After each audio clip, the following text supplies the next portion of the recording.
Comment aider son enfant à s'endormir le soir?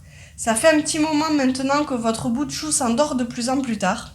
Vous avez tout essayé et avez sans doute l'impression que quoi que vous fassiez, ça empire les choses. Et c'est bien possible. Alors vous en venez peut-être à vous poser des questions bizarres, du genre « Est-ce moi qui ne sais pas comment on couche un enfant? Est-ce qu'il a un trouble du sommeil grave? Suis-je trop sévère ou pas assez? Est-ce que mon enfant venge mes parents du fait que je ne dormais pas moi-même quand j'étais enfant ?» Oui, alors là, si vous vous posez ce genre de questions, c'est probablement que vous aussi manquez de sommeil.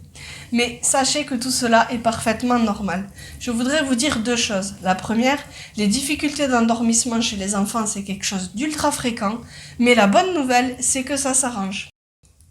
Bonjour à tous, dans cette vidéo, on va voir ce qu'on peut faire pour améliorer les choses avant de penser à consulter un professionnel. C'est parti! 1. Identifier ses besoins. Votre enfant est-il un petit dormeur ou un gros dormeur?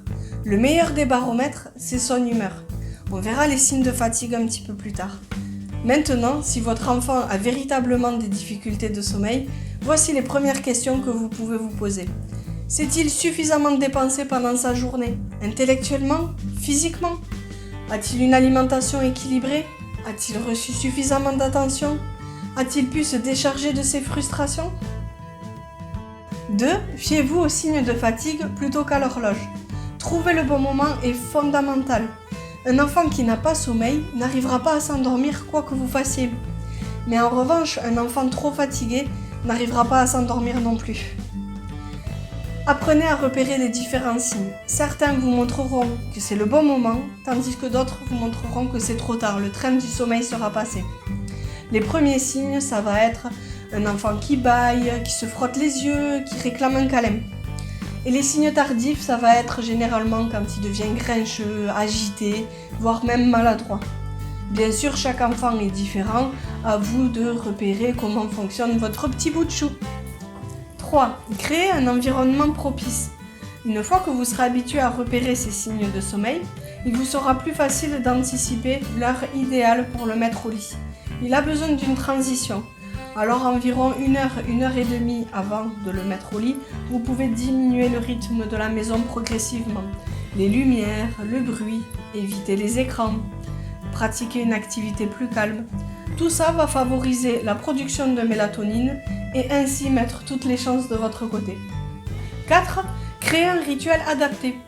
L'idée, ça va être vraiment de créer une habitude sur du long terme, donc toujours dans le même ordre et de la même durée.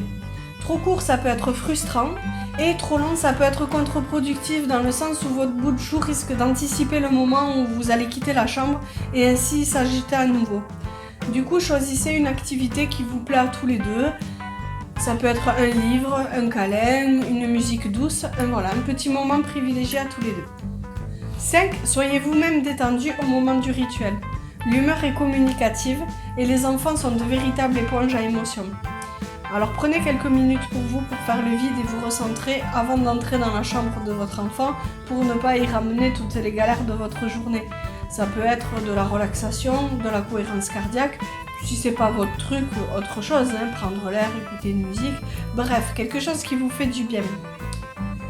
Si c'est pas possible et que vous pouvez passer la main, quelqu'un d'autre peut faire le rituel à votre place, et bien c'est super. Sinon, le rituel il saute, mais l'important ça va être que vous soyez vrai, que vous puissiez dire à votre enfant que ce soir vous vous sentez pas capable de faire le rituel.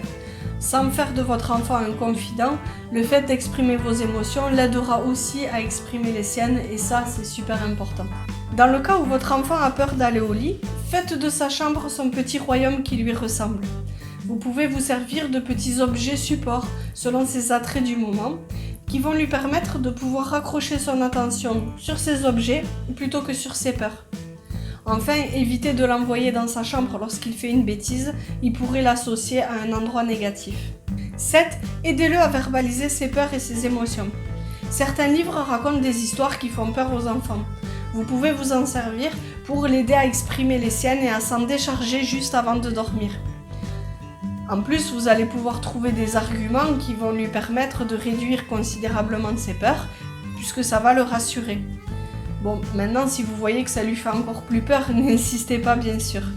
Par contre, ne lui dites pas que ses peurs ne sont pas graves, il arrivera lui-même à cette conclusion avec le temps.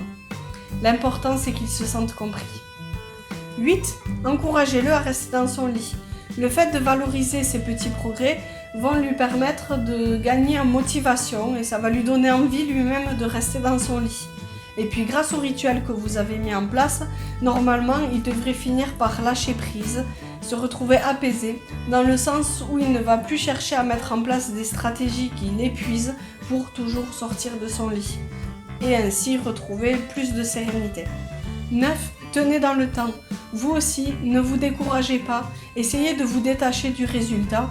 Si vous partez trop confiant, vous risquez d'être déçu, et si vous partez défaitiste, ça va pas marcher. Donc juste réjouissez-vous des petits progrès, des petites minutes que vous aurez gagnées dans votre soirée. 10. Et la sieste dans tout ça.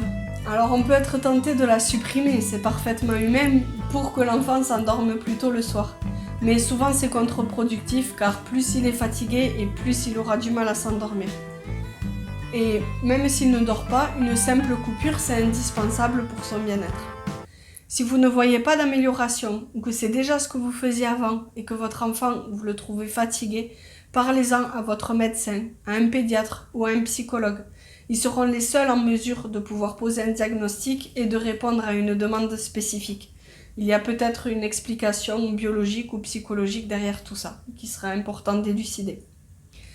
Voilà, je vous remercie d'avoir regardé ma vidéo jusqu'à la fin. J'espère que ces conseils auront pu vous aider. N'hésitez pas à liker et à partager si c'est le cas. Et puis, faites-moi part de vos suggestions éventuelles dans les commentaires. Je vous répondrai dès que possible. À bientôt, ciao ciao.